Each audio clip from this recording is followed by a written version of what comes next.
Hi, second graders. Welcome to reading. Today, you guys are going to be writing your teacher a letter, but it's going to be different than what it was last week. So it's super important that you watch till the very end of the video so you can see exactly what you're supposed to do. Today, I'm going to be reading the book Keep Your Ear on the Ball. And we're going to use this to help us with how do I write my letter to my teacher, okay? And this week we've been focusing on our characters and how they react to big events or problems, right? So as we're reading, we're going to be paying attention to how does the characters respond to some big problems or a big problem that happens in the story, okay? So I'm going to go ahead and start reading. Keep your ear on the ball. Davy looked like every other new kid that ever came into our class. Miss Madison walked him in and said, "Boys and girls, this is Davy. He was medium height. He had medium brown hair and medium brown eyes. A regular kid." Davy looked up at Miss Madison. "Mind if I look around?" "Let me show you to your seat first," she said. She walked him to a desk in the first row, right next to me.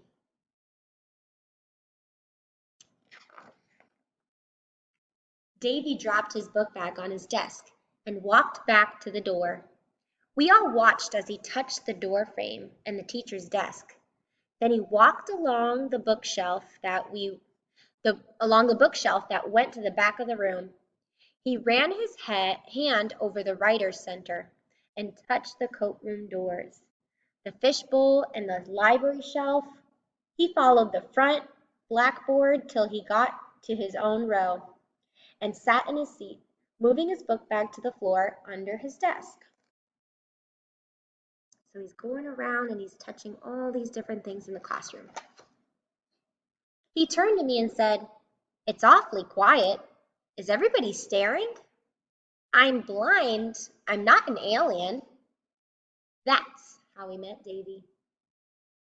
So two things I want to point out. One, this is our main character. We're reading this story from his perspective. Davy said he was blind. What does that mean to be blind? It means that you cannot see. So even though he has his eyes, unfortunately he cannot see with his eyes. So he sees nothing, right? That's why he had to go around and touch all those things to see, what is around in this classroom? Because he can't see with his eyes. Davy did everything we did. When we read our books, he read his Braille books. When we wrote, he wrote on his Braille writer. He was a great listener and raised his hand a lot to answer questions. I also want to pause and say Braille, when it's talking about Braille books and writing in a Braille writer. Braille is a type of book that you use your finger and there's like these little bumps that you use to read. So because he can't use his eyes to see the words, he uses his finger on this book that has these bumps and he can read what's happening. Pretty cool. "I'm Peter," I said, lining up behind him for lunch. "Want to hold on to my hand on the way to the cafeteria?" "Thanks, but no thanks." He followed the line and somehow found a seat at our lunch table. In the cafeteria, everybody wanted to help Davy. "Let me open that," Susan said. "Want me to throw away your garbage?" Amanda asked. "Should I get you a straw?" Megan Ann offered. Davy said, "Thanks, but no thanks," at least 100 times. After lunch, Davy came outside with our class to the kickball field. He stood with the rest of the kids as Colin and I chose teams. He was the first one I picked. "I'll take Davy," I said. After we finished choosing up sides, Davy went out into the field and stayed out of everybody's way. When it was his turn to kick, Davy missed the pitch a million times, and some kids started complaining that he was taking too long. Think about why he can't kick this ball. What is making it hard for him to kick the ball? Amanda said, "Davy, do you want me to tell you when to kick?" "Thanks, but no thanks," said Davy. He finally kicked a foul, but he ran towards first base anyways, knocking William down along the way and missing first base by a mile. Colin took William to the nurse. After that, the game fizzled out. As we walked into our classroom, I asked, "Do you want me to put your lunchbox away, Davy?" "Thanks, but no thanks," Davy said. Little by little, we all stopped asking Davy if he needed help. We were tired of hearing "thanks, but no thanks." Most of the time, he was fine on his own. Watching him walk around the classroom and through the hallways, it almost seemed like he could see. He sang with us in music class and made projects with us in art.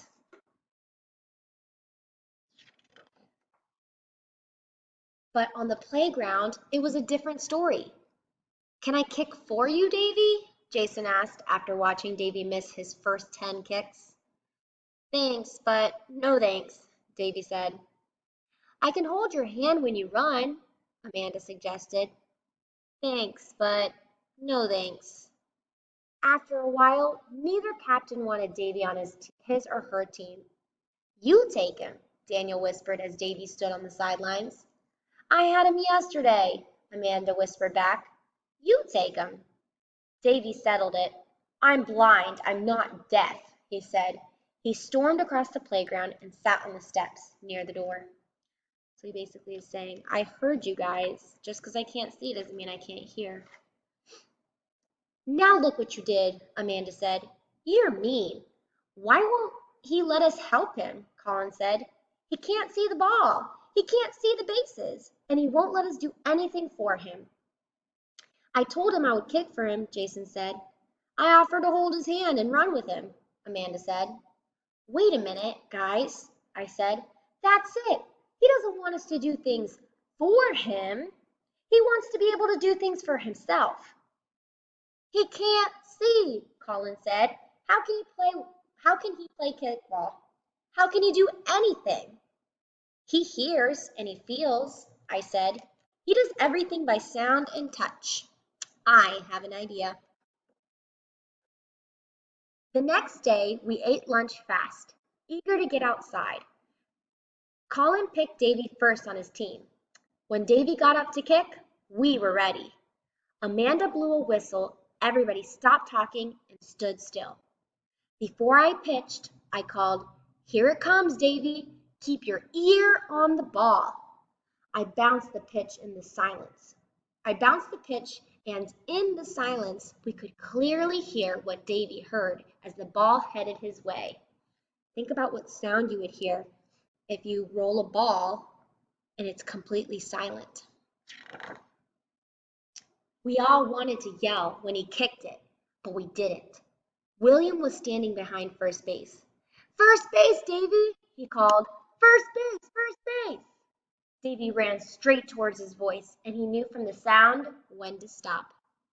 So if you notice, guys, when they rolled the ball, they made sure it was super silent so that when they rolled the ball, he could hear the ball coming towards him. Even though he couldn't see it, he'd be able to hear the ball. And then, when it was time for him to run, the people where he needed to go, they were saying, "First base," so he could follow their voice and run towards the voice.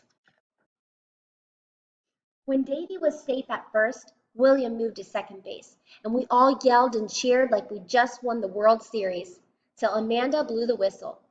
Davy made it to third base before he was tagged out, heading home. He joined his team with a smile. "I'll do better next time," he said. "Next time, I'm going all the way." "Do you want to wear the whistle, Davy?" Amanda asked. "You can blow it whenever you need to keep your ear on the ball." "Thanks, but," Davy began. "Thanks, Amanda. Thanks." And that is the end of the story. Okay, guys, so if you are thinking about this story, keep your ear on the ball. What would be the big problem that happens? I want you to think to yourself, what is this big problem that's happening? If you're saying that the big problem is he couldn't play kickball because he couldn't see, then you're right. It is the big problem. So I'm going to go ahead and show you guys my screen because today, like I said, you're going to be writing a letter to your teacher. So this is what it's going to look like. When you click Add Response, it's going to look like this. Make sure to click Edit Note, and you'll put Dear and your teacher's name. So if I'm writing to Miss Smith, I'd write Dear Miss Smith. If you're writing to Mrs. Davis, you'll write Dear Mrs. Davis. But here it says, Dear Miss Smith, I read the book, and you write the name of your book. I read the book, Keep Your Ear on the Ball. So I'm going to write that down. Keep your ear on the ball. Okay? I read the book, Keep Your Ear on the Ball. Then I have to answer, the big problem in my story was, okay, Davy, remember, Davy could not play kickball because he couldn't see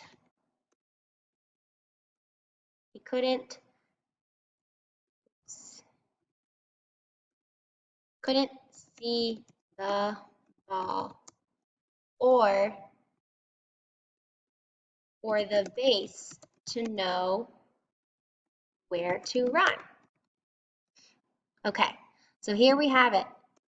The big problem in my story was Davy could not play kickball because he couldn't see the ball or the base to know where to run. The characters, and I'm going to put characters because there's more than one person in this story that are doing something, right? It's all the classmates. The characters responded by, what did they do about this big problem? Well, let me think back. When he couldn't play the game, what did they do? Well, they ended up helping him by making different sounds so he could hear. So the characters responded by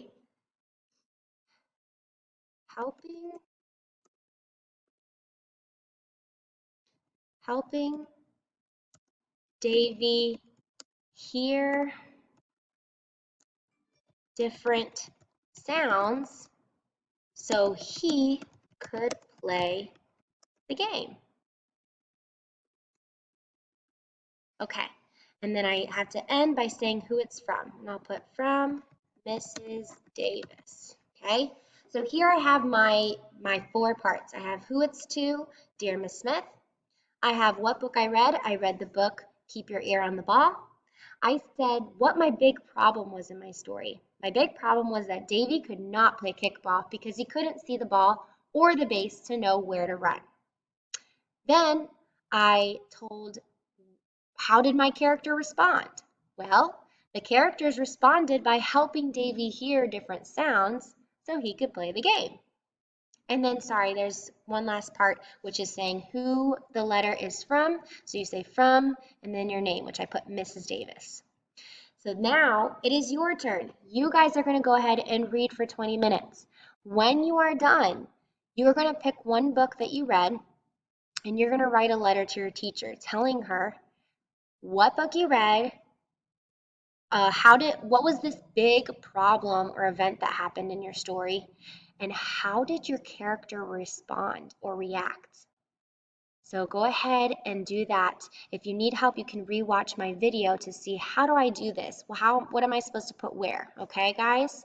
I believe in you, and I can't wait to see all about your books and your characters.